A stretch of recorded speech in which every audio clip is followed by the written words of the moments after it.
On the bright morning of Thursday, 26th of July 2007, council workers were carrying out routine cleaning near the Erskine Bridge on Glasgow's River Clyde. As they dredged the murky water, something unusual caught their eye: a lone oil drum drifting in the current. Using their on-site machinery, they hauled it ashore.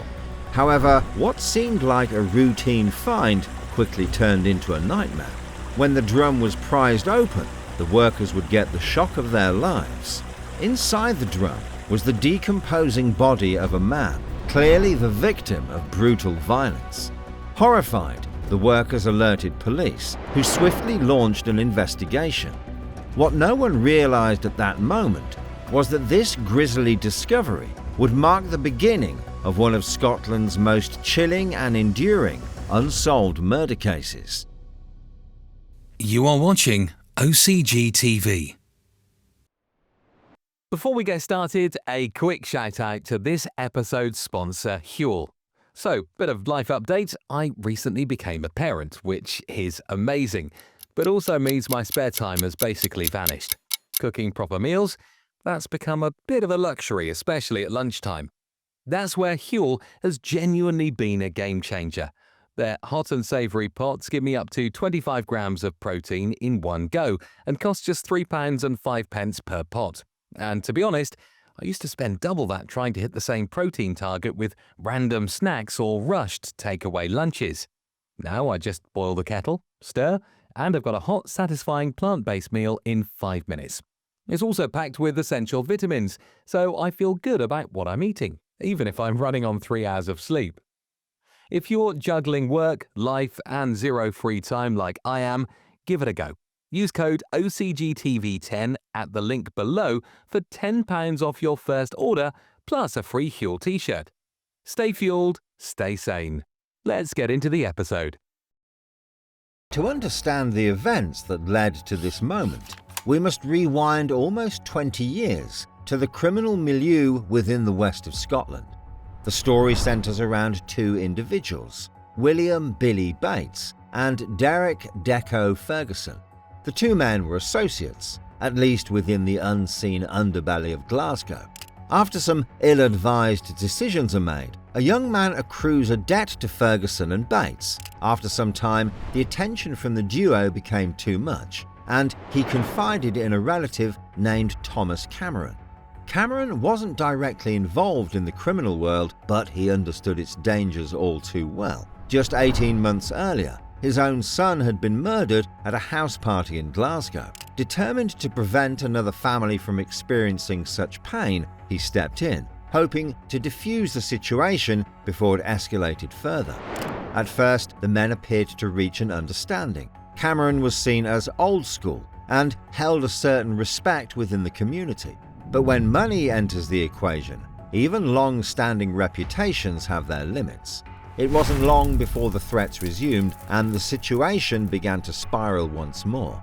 A meeting was arranged for the 28th of June 2007 at the Auchinairn Tavern in Bishopbriggs, where Cameron worked behind the bar. It remains unclear what exactly transpired during the meeting at the pub. At around 7 p.m, Cameron stepped outside to speak with two men, allegedly William Bates and Derek Ferguson. Just minutes into the exchange, one of the men pulled out a gun and shot him. The bullet passed through his heart and his killers sped away, leaving him to die in the car park.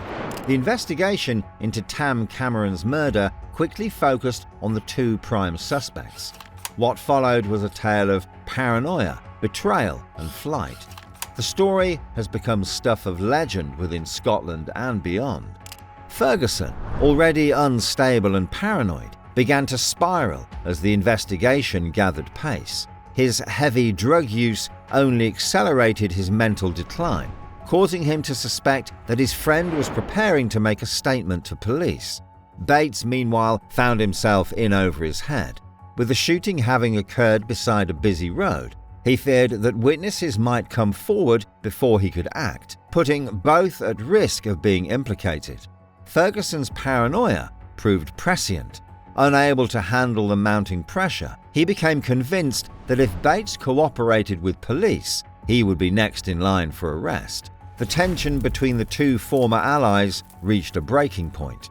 When authorities finally moved to question Billy Bates about the murder, they discovered he had vanished without a trace. Meanwhile, Derek Ferguson made his own escape, fleeing the area to locations unknown.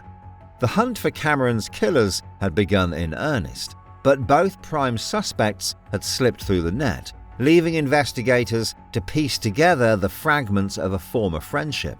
Nearly a month after the incident at the Auchinairn Tavern, the decomposing body of William Billy Bates was discovered in the River Clyde. Glasgow City Council workers dredging the water between Old Kilpatrick and Erskine made the grim discovery. His identity was confirmed by a distinctive gold ring he had been wearing at the time of his death.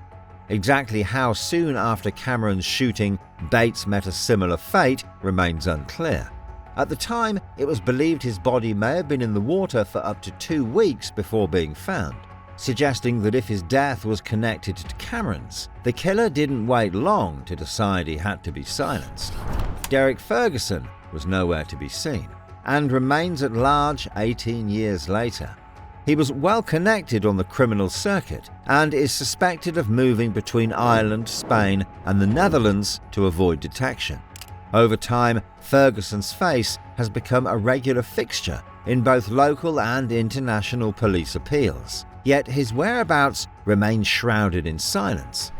With access to significant resources, it's possible he may have altered his appearance through surgery, perhaps even repairing the distinctive section missing from his left ear. Scottish authorities believe Ferguson is still alive, shielded by high-level criminal associates operating overseas. There are even reports suggesting he briefly returned to Scotland in 2015 using a false passport, only to leave the country again shortly afterward. Fugitives hiding abroad, particularly in countries like Spain, are often valuable assets to major criminal gangs. While on the run, they continue to play key roles in drug trafficking, money laundering, and logistics.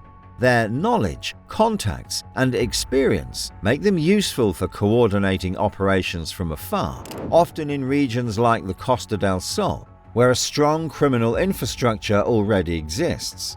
Some fugitives act as trusted intermediaries between suppliers and UK-based networks, using their exile as a cover.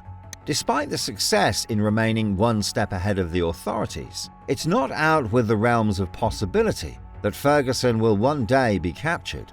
While detectives diligently working through a significant backlog of intercepted EncroChat messages, it seems they are already acting when uncovering significant information.